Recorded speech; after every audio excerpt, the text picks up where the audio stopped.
Olá, meus queridos alunos, tudo bem com vocês? Espero que vocês tenham feito uma boa prova aí, né? Tivemos um encontro presencial, tivemos nossa primeira avaliação e hoje iremos dar mais um passo dentro do nosso conteúdo de álgebra linear. Iremos falar das transformações lineares, falaremos sobre núcleo de uma transformação, falaremos sobre conjunto imagem, né, imagem de uma transformação, e dando tempo também a gente vai falar de injetividade de uma transformação, beleza? Então vamos para a segunda metade, né, vamos dizer assim, da nossa disciplina, álgebra linear, né? Espero que vocês estejam gostando, né? Porque afinal de contas, matemática é linda, beleza? Bem, a gente vai dividir esse conteúdo aqui de álgebra de transformações lineares em partes, tá certo? Beleza?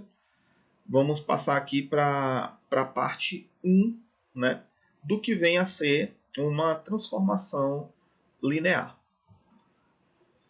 Bem, já estamos familiarizados com espaços vetoriais, subespaços, bases, não é?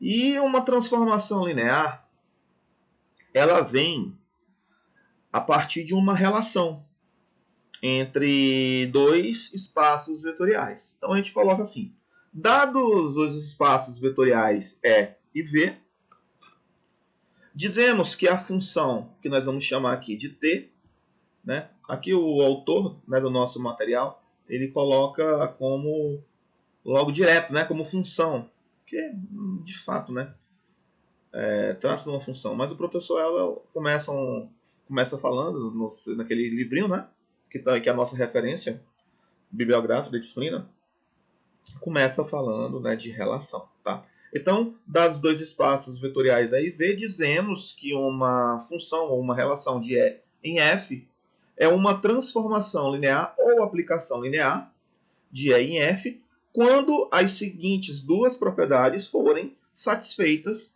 para as quaisquer U e V pertencente a E para qualquer constante K pertencente, né, ao conjunto dos números reais. Quais são essas duas condições?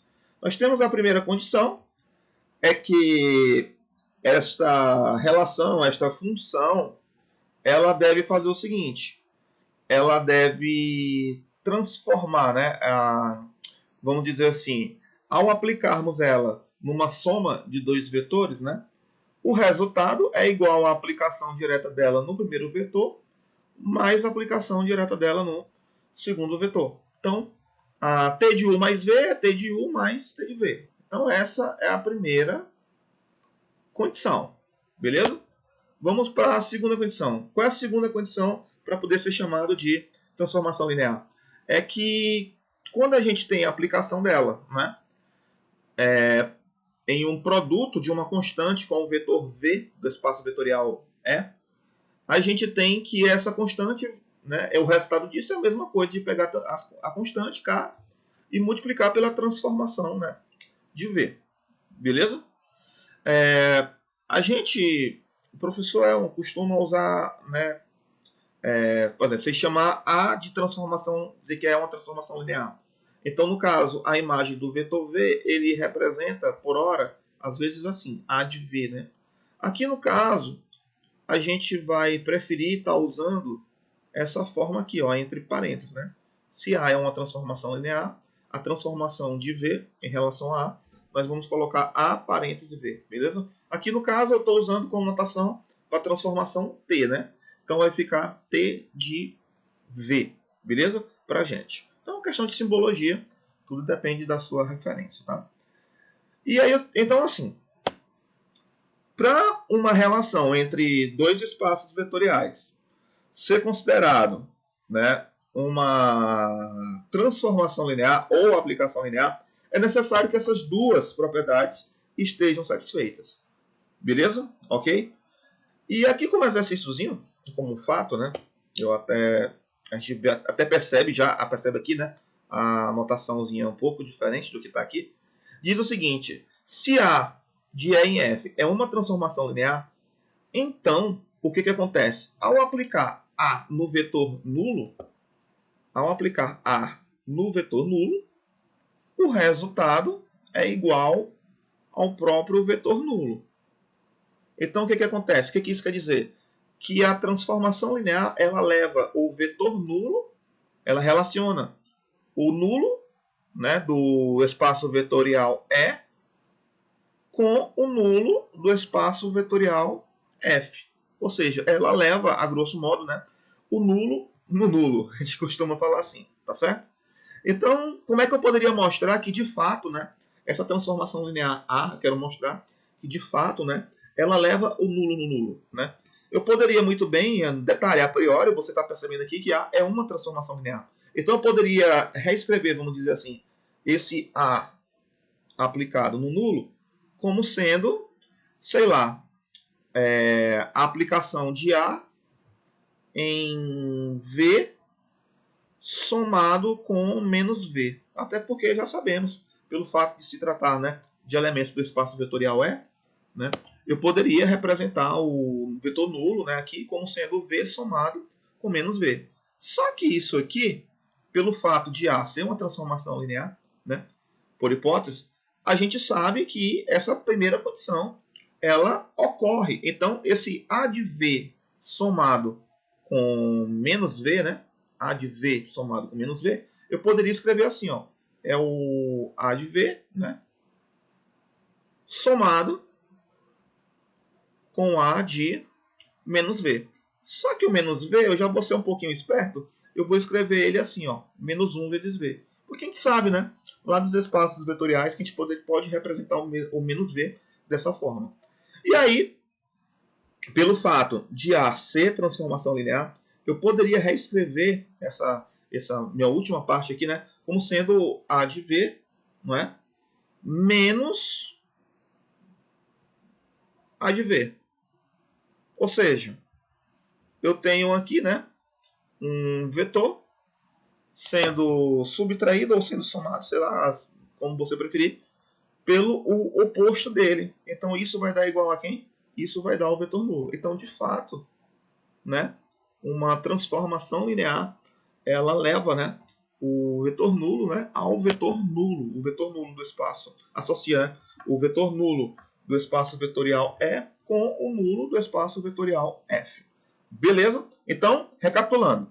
Para ser transformação linear, tem que acontecer essas duas condições, não é? A transformação aplicada na soma de 1 mais V é a mesma coisa de você fazer a transformação do primeiro mais a transformação do segundo. E a transformação aplicada no produto de 1K vezes V é a mesma coisa que pegar o K e aplicar na transformação de V. Então, essas duas condições, se forem satisfeitas, né, a relação entre os espaços vetoriais ela recebe um nome especial de transformação linear. E outro fato que a gente acabou de ver aqui nesse exercíciozinho aqui, ó, é que uma transformação linear ela sempre vai levar o vetor nulo ao vetor nulo. Ou seja, se eu observar por transformação, suspeitar que ela não é uma transformação linear, uma tática para mim possível seria mostrar que o vetor nulo não vai ser levado ao vetor nulo. Se isso não acontecer, então a transformação ela não é linear. Beleza? Esse resultadozinho aqui é interessante por isso. Vamos dar uma olhada aqui nesse exemplo em que eu estou pedindo para você mostrar que essa relação aqui, ó, definida com essa, vamos dizer assim, por meio desta lei, ela trata-se de uma transformação linear. Então, aqui no caso, ó, o que está acontecendo? É uma relação entre, né, o R2 com o R. Ou seja, aqui está acontecendo uma correspondência, não é, de elementos do espaço R2 com elementos do espaço R. E essa correspondência ela obedece essa lei aqui, ó. Essa, vamos dizer assim, regrinha. Beleza? E aí eu estou pedindo para você mostrar se isso de fato é uma transformação linear. Lembrando, o que deve acontecer para ser transformação linear? Dá uma olhada que esse carinha aqui, ó, ele faz o papel de quem? Do espaço vetorial E, não é? O R2. Quem faz o papel do espaço vetorial F, lá da definição, é o R. O que acontece aqui na definição? Para ser transformação linear, dá uma olhada aqui, ó. Se eu pegar dois elementos do espaço vetorial E, que é quem está mandando aqui, né, na relação, e considerar o K como sendo uma constante real, tem que satisfazer essas duas condições. Então, vamos fazer o seguinte. Vamos pegar, né, dois elementos do espaço vetorial E, pode ser, e ver que realmente aquelas condições são obedecidas. Então, vamos fazer o seguinte. Vamos pegar aqui, ó, um vetor V1, chamar aqui, ó, do espaço vetorial R2. Então, no caso, aí tem que ser, né, formado por uma dupla, não é, de coordenadas. E vamos pegar um outro vetor, um vetor V2, tá? Vamos dizer que as coordenadas dele aqui, ó, é C e D. De acordo com o que a gente entendeu ali na definição, para mim mostrar que isso aqui, né, que F, ó, eu quero mostrar que F é o quê? O quê? Transformação linear. Quero mostrar que isso. Se eu quero mostrar que ela é uma transformação linear, então eu tenho que mostrar que atende às duas condições. Ou seja, eu tenho que mostrar que essa relação, né, F, quando eu fizer ela aplicada, né, a soma de V1 com V2, é a mesma coisa de eu fazer a aplicação dela em V1 para depois somar com a aplicação dela em V2. Beleza? Detalhe, gente. O que seria, né, esse V1 mais V2 aqui, né? O V1 somado com V2, ele nada mais é do que quem? Do que o A somado com C, né? E o B somado com o D. É ou não é? Beleza? Então, o que eu quero mostrar aqui? Eu quero mostrar aqui o F de quem? De V1, né? Mais V2. Eu quero mostrar que o F de V1 mais V2 vai ser igual ao F de V1 somado com F de V2. Opa, só que o F de V1 mais V2, ele é a mesma coisa, como a gente escreveu ali, do F de quem? De A mais C, vírgula, B mais D. De acordo com a fórmulazinha ali, né, com a lei de formação, F de A mais C, B mais D, dá uma olhada aqui, quem faz o papel do X aqui, ó. Quem é aqui? É o A mais C. Quem faz o papel do Y aqui, ó. Quem é? É o B mais D. Obedecendo essa fórmulazinha, né, essa regra, vamos dizer assim, de acordo com o que está aqui, na cara da transformação linear, a gente basta somar, não é? A primeira coordenada com a segunda. Então aqui eu vou simplesmente fazer o quê? Eu vou pegar o A mais C e ter que somar com quem? Com o B mais D. Beleza? Observe que essa soma, pelo fato desses valores A, B, C e D serem números reais, né? Eu sei que aqui eu posso usar a associatividade, não posso não? Como eu posso usar a associatividade e a comutatividade, né, da adição, eu poderia reescrever essa soma como sendo quem? Como sendo A mais B somado com C mais D. Todo mundo aceita? Tranquilo? Opa, mas escrever A mais B é a mesma coisa de estar fazendo o quê? O F de V1. Não é não? E ter isso aqui, ó. Aqui eu esqueci do sinalzinho de mais, né? C mais D, ó, mais Aí C mais D é a mesma coisa que o F de V2. Então, de fato, dá uma olhada com a primeira condição, né? O F de V1 mais V2 é o F de V1 somado com o F de V2. Então, a primeira condição, ela é satisfeita. A segunda condição, será que ela é satisfeita? O que deve acontecer? O K, né? Quer dizer, o F do K de V1, ele tem que ser, de acordo com a segunda condição, igual ao K do F de V1, né? Mas quem é esse K, esse F de K vezes V1? Isso aqui é a mesma coisa de quem? Do F de quem? De KA, não é? KB. Desculpa a letra aí, galerinha. Ok?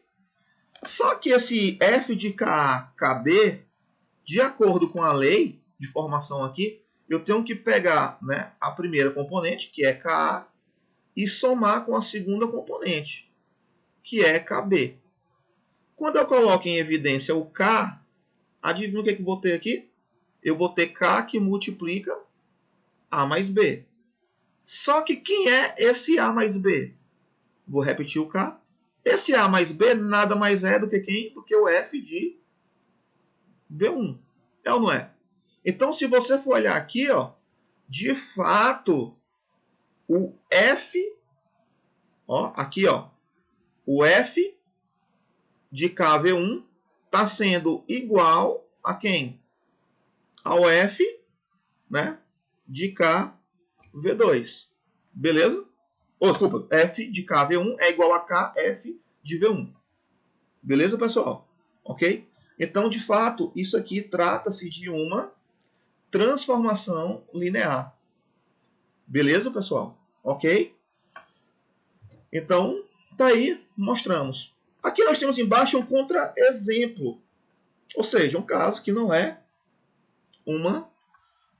uma transformação linear. Será que não é? Para não ser, tem que furar alguma, né, das condições. Como, por exemplo, de acordo com isso aqui, eu tenho uma relação entre o espaço E, que no caso aqui está sendo o R, né, e o espaço F, que também está sendo o R. Beleza? Então, o que acontece aqui? Se você observar, para ser transformação linear, lembrando novamente, né, as duas condições, para ser transformação linear, a soma, né, tem que ser levada na soma, não é? Ou seja, o T de U mais V tem que ser igual ao T de U mais T de V. E o T de KV tem que ser o KT de V. Então, o que acontece? Como, por exemplo, deixa eu riscar aqui. Como, por exemplo, você pode muito bem olhar para cá e escrever aqui. Quem seria, por exemplo, o F de 7? Quem seria o F de 7? O F de 7, de acordo com a regrinha que está aqui, né? O F de 7 não, é G, o Hilbert. Deixa eu apagar aqui essa letrinha, F. Não é F, aqui é G, não é? Quem é o G de 7? O G de 7, ele é igual a quem? Ele é igual, aqui, ó, vou até escrever aqui do lado da esquerda. Ele é igual, de acordo com a regrinha lá, a 7 ao quadrado, que dá quanto, pessoal? 49. Só que todo mundo concorda que se G fosse uma transformação linear, escrever o G de 7 é a mesma coisa que escrever o G de 3 mais 4. É ou não é? Você concorda comigo? Só que se ela fosse uma transformação linear, eu sei que esse G mais 4 deveria ser possível de ser escrito como sendo o G de 3 mais quem? O G de 4. Não é não? Só que o G de 3, aqui, ó, ele é igual a quem? De acordo com a regrinha, ele é 3 ao quadrado, que dá quanto? 9. E o G de 4, de acordo com a regrinha, ele é 4 ao quadrado, que dá quanto? 16. Então, o que acontece? 9 mais 16, isso aqui é igual a quanto, pessoal? a 25. Oxente, nós supomos que G era uma transformação linear. Se G fosse uma transformação linear, esse G de 7 poderia ser escrito como sendo G de 3 mais 4. Que poderia ser escrito como sendo G de 3 mais G de 4. Só que eu encontrei aqui um absurdo. Eu encontrei, olha só, que 49 é igual a quanto, meu povo? Aqui, ó. Que 49 é igual a quanto? A 25. Então, como eu encontrei um absurdo, G não é o que, pessoal? Uma transformação linear. Beleza? Ok? Então, né, eu espero que tenha fixado bem aí o que vem a ser uma transformação linear. Só por curiosidade, se isso aqui fosse uma transformação linear, porque com essa lei de formação aqui não, né? Se isso aqui fosse, no caso a gente chamaria de operador identidade. Porque dá uma olhada que o E é o espaço R e o F é o espaço R, né? Os dois espaços, né, são, né, o mesmo. Vamos adiante aqui. Uma vez que combinações lineares de elementos do espaço vetorial são obtidas a partir de multiplicações por escalares e somas entre seus elementos, as transformações lineares podem ser caracterizadas como aquelas que preservam as combinações lineares. Mais exatamente, se você tem V1, V2 até Vn pertencente ao espaço E, então uma transformação de E em F ela é linear para qualquer combinação linear desses vetores de E. Valendo o seguinte fato, olha só, a transformação de uma combinação linear, cadê a combinação linear aqui? A1, V1 mais A2, alfa2, V2, até alfa N, Vn, ela pode ser escrita como sendo quem? T de alfa 1, V1 mais T de alfa 2, V2, até T de alfa N, Vn. Pelo fato de ser uma transformação linear, observa que essa constante alfa 1 eu poderia colocar do lado de fora, né? Aqui, multiplicando. Assim como alfa 2 até o alfa n. Então, o que a gente observa? A gente observa que, de fato, né, uma transformação de uma combinação linear levou a uma combinação linear. Beleza? Então, é isso, né, que esse comentáriozinho nosso, né, a gente queria dizer. A gente queria dizer que as transformações lineares, pelo fato dela, né, gozar daquelas propriedadezinhas, elas se caracterizam como entidadezinhas, né, que preservam combinações lineares, ou seja, elas levam, né, combinações lineares a combinações lineares. Eu coloquei um pequeno exemplozinho, um exemplo do material, né, da apostila de vocês, que diz o seguinte: essa transformação aqui, f de R2 R2, tal que, aqui seria um Ezinho, viu, gente? Saiu um erro de digitação. Tal que o f de 1, 0 é igual a 2 e 5, e o f de 0, 1 igual a 1 e menos 2. E aí eu estou perguntando qual é o f de 3 e 4. Ora, o cara está me dizendo aqui a priori que f é uma transformação linear. Opa! Então falar no f de 3 e 4,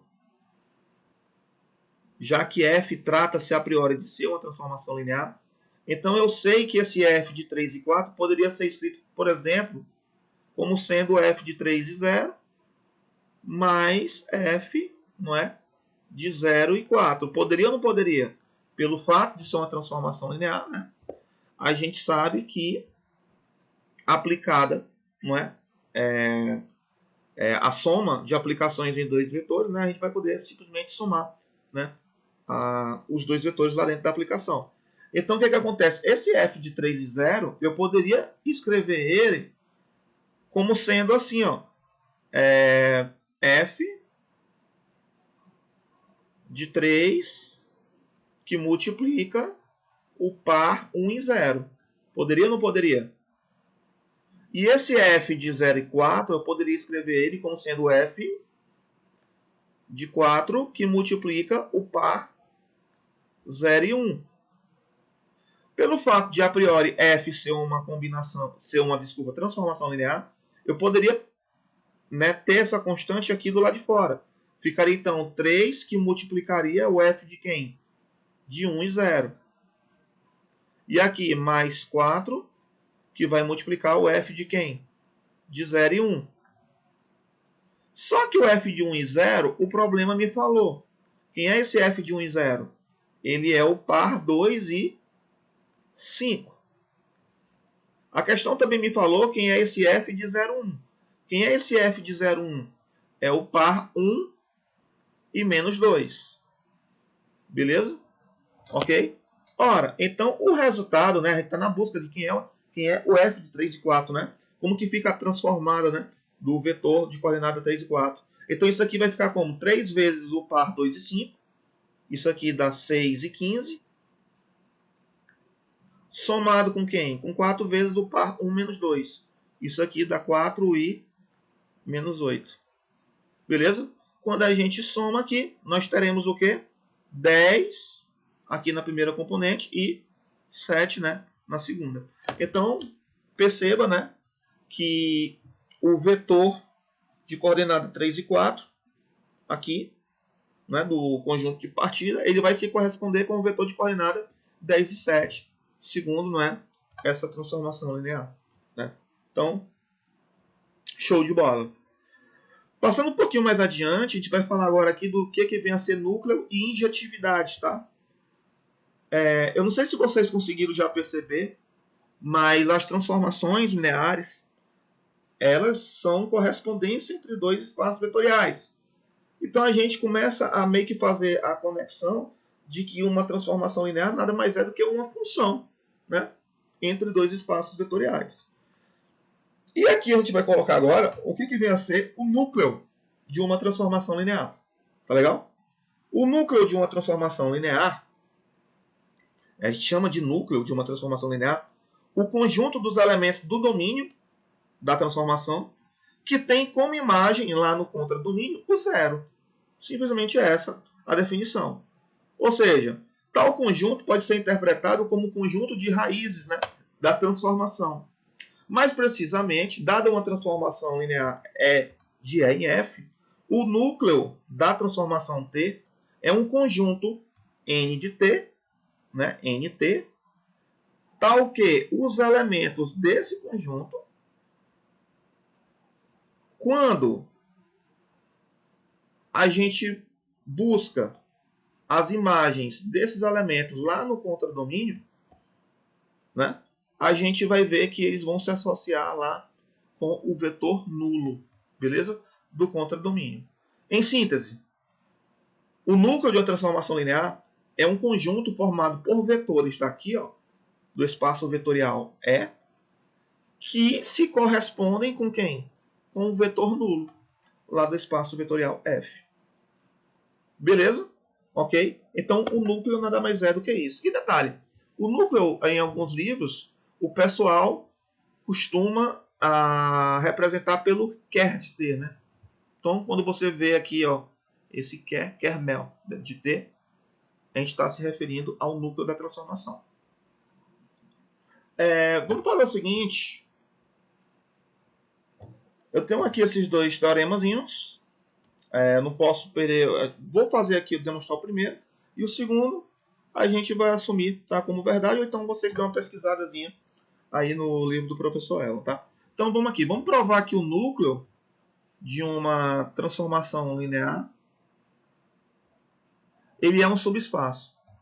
Então eu quero mostrar que o núcleo de uma transformação linear T de E em F, né, eu quero mostrar, vou botar aqui, ó, que o núcleo é um subespaço. Desculpa a letra. Minha letra realmente ela é feiazinha, né? Então eu quero mostrar que é um subespaço. Para mostrar que é um subespaço, a primeira coisa que eu tenho que mostrar é que esse conjunto é não vazio. Mas isso para a gente é trivial. Por quê? Porque o vetor nulo, a gente já comentou aqui durante nossa aula, ele tem que pertencer ao núcleo, não é? Então, de fato, o núcleo de uma transformação linear é um conjunto diferente, né, do conjunto vazio. O que acontece? Para ser subespaço, ao pegar dois vetores do núcleo,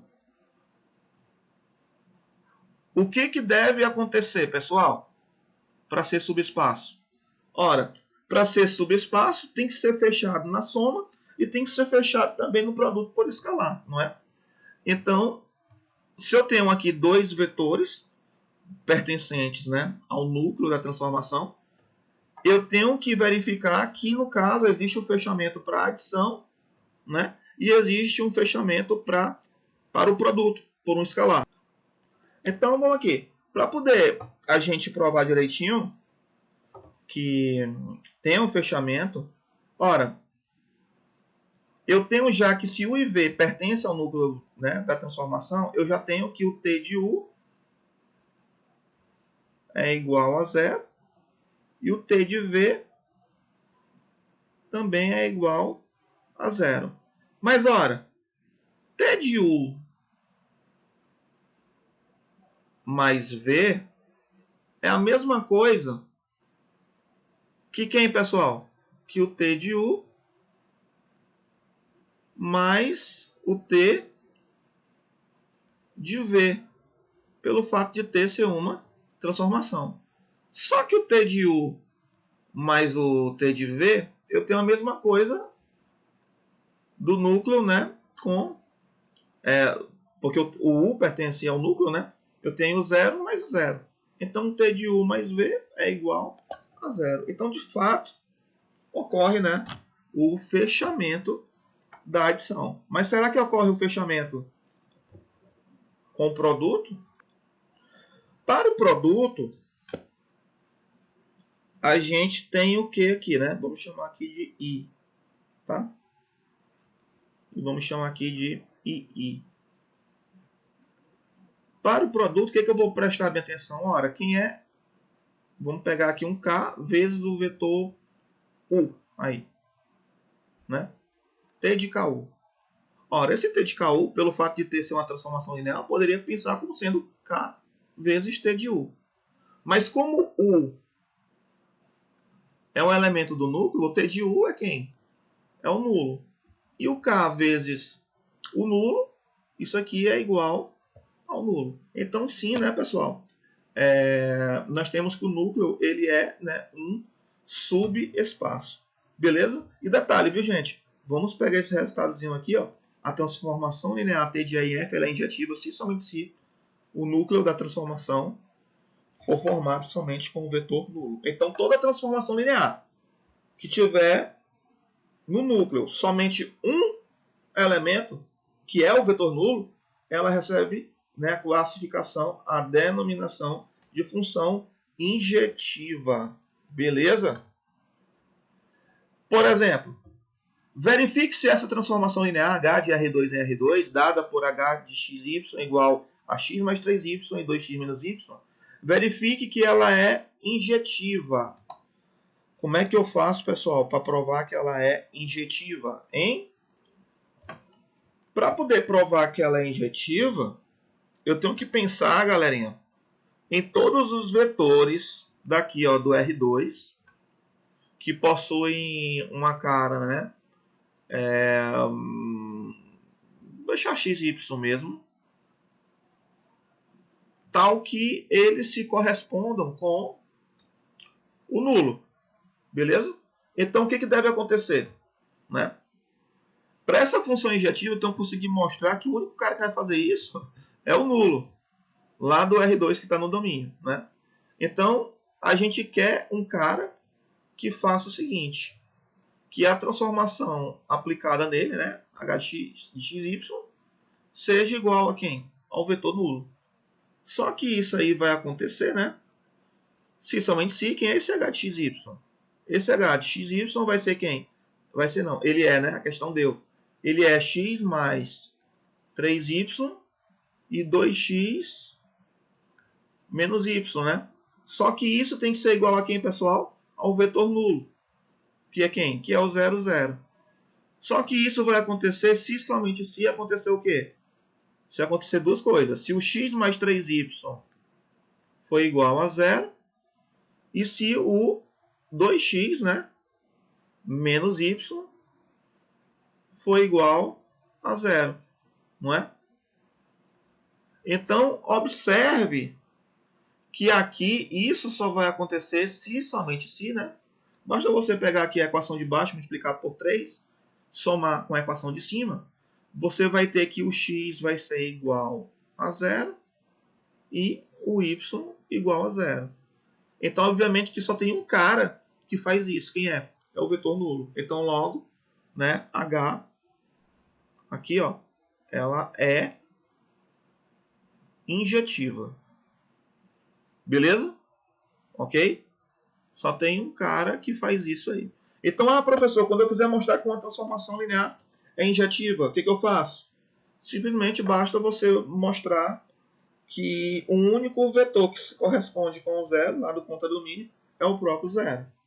Beleza, pessoal? E aqui tem um teoremazinho que eu deixo como exercício para vocês, que diz o seguinte, que se você tem uma transformação linear de E em F, de um espaço vetorial E no espaço vetorial F, e ela é uma função injetiva, ao você pegar um conjunto de vetores, V1, V2, até Vn, né, que esteja contido no espaço vetorial E, ele sendo um conjunto linearmente independente, o outro conjunto formado pelo T de V1, T de V2 até o T de Vn, que está contido no espaço vetorial F, ele também é linearmente independente. Ou seja, traduzindo no bagaço, uma transformação linear, ela é injetiva quando ela tem vetores linearmente independentes, não é? Gerando um conjunto também linearmente independente. Toda vez que isso acontece, a transformação ela é dita, né, injetiva. Beleza? Resultado importante. Ou seja, a transformação leva um conjunto de vetores Li que se transformam num conjunto de vetores também Li. Beleza? Como é que eu faria para verificar, né? Vou pedir aqui, verifique que essa transformação de R2 em R2 dada por H de XY igual a x mais 3y e 2x menos y, verifique que ela é injetiva. E aí, como é que você faria? Gente, essa é a mesma que nós já respondemos, não é? Então não vamos nos estressar com isso, não. A gente já verificou. Beleza? A gente agora aqui vai trazer alguns resultados, né? Você começa a perceber que essa questão da injetividade, da sobrejetividade, ela vem, né, lá do que você tem de conhecimento de funções, né? Então, relembremos que uma função, por exemplo, f de a e b, ela é sobrejetiva se qualquer elemento do contradomínio for associado a pelo menos um elemento do seu domínio. Ou seja, todo elemento do contradomínio é imagem de alguém lá do domínio. Beleza? E aí, obviamente, que a gente pega esse conceito, essa definição, e estende para transformações lineares sobrejetivas. Quando é que uma transformação linear é dita sobrejetiva? Quando o conjunto imagem dela foi justamente, né, o próprio espaço vetorial F. Aqui no caso, né, a gente representou T de E em F. Beleza? Ok? E aqui eu trago para vocês, né, uma pequena proposição que diz o seguinte: a imagem de uma transformação linear T de E em F, ela é um subespaço. Então, toda imagem, todo conjunto imagem de uma transformação linear, ele é um subespaço. Se a gente for dar uma olhadinha aqui na demonstração, bem rapidinho. Ora, eu já sei que o T de zero é o próprio zero, não é? Pelo fato de ser transformação linear. Então, observe que o zero ele já pertence, não é, ao conjunto imagem. Então, o conjunto imagem já não é vazio. Beleza? Ele é diferente de vazio. Tá aqui. Além disso, se você pegar dois vetores aqui, ó, do conjunto imagem, existem, pela definição, elementos W1 e W2 de E, tal que o T de W1 vai ser igual ao U, né? E o T de W2 igual a V. Beleza? Como é um espaço vetorial, somar W1 com W2 pertencente a E e usando o fato, né, da linearidade de T, Vale dizer, então, que o T de W1 mais W2 é igual ao T de W1 mais o T de W2, que, consequentemente, vai ser igual a O mais V. Então, o que acontece? Quando a gente pegou aqui, pessoal, dois vetores lá do conjunto imagem de uma transformação linear, a gente acabou de ver que quando eu somo os dois, esse resultado ainda vai ser um elemento, né, do conjunto imagem. Então está ocorrendo o quê? Está ocorrendo o fechamento, beleza? Então lembra que aqui a gente está querendo verificar aqui, né, o F ele é um subespaço, né, que essa transformação linear, no caso, ela é um subespaço. De modo análogo, para qualquer K real, ou seja, para qualquer constante, se você tem um vetor do conjunto imagem, não é? Obviamente que esse vetor do conjunto imagem ele é a imagem de alguém. Aí aqui a gente estamos chamando de W, beleza? Ele é a imagem de algum elemento do espaço vetorial E. Então, de novo, usando o fato de que é um subespaço, que é um espaço vetorial, a gente tem que K vezes W pertence ao E. Mas o T de KW é K vezes T de W, que vai dar o quê? K de V. Então, observe que o K de V ele pertence ao conjunto imagem de T. Então, novamente, né, aqui no caso, está ocorrendo o fechamento. Então, com isso, a gente conclui que a imagem da transformação linear ela é, de fato, um subespaço de F. Beleza? Já estamos chegando aqui a mais de 40 minutos de aula, né? Aqui eu tenho aqui um resultadozinho importante, mas aí eu deixo como leitura para vocês, tá? E a gente vai finalizar nossa aula trazendo um resultado importantíssimo, que é o teorema do núcleo e da imagem, tá? Vocês lembram que a gente falou nas aulas anteriores sobre base e dimensão, não é? Beleza? O que acontece? Quando a gente tem dois espaços vetoriais de dimensão finita e temos uma transformação linear, né, aplicada de U em V, esse teorema nos garante que a dimensão do carinha aqui do espaço vetorial U é igual à dimensão do núcleo da transformação mais a dimensão da imagem. Esse teorema é um resultado importantíssimo, tá, pessoal? Dentro da álgebra linear.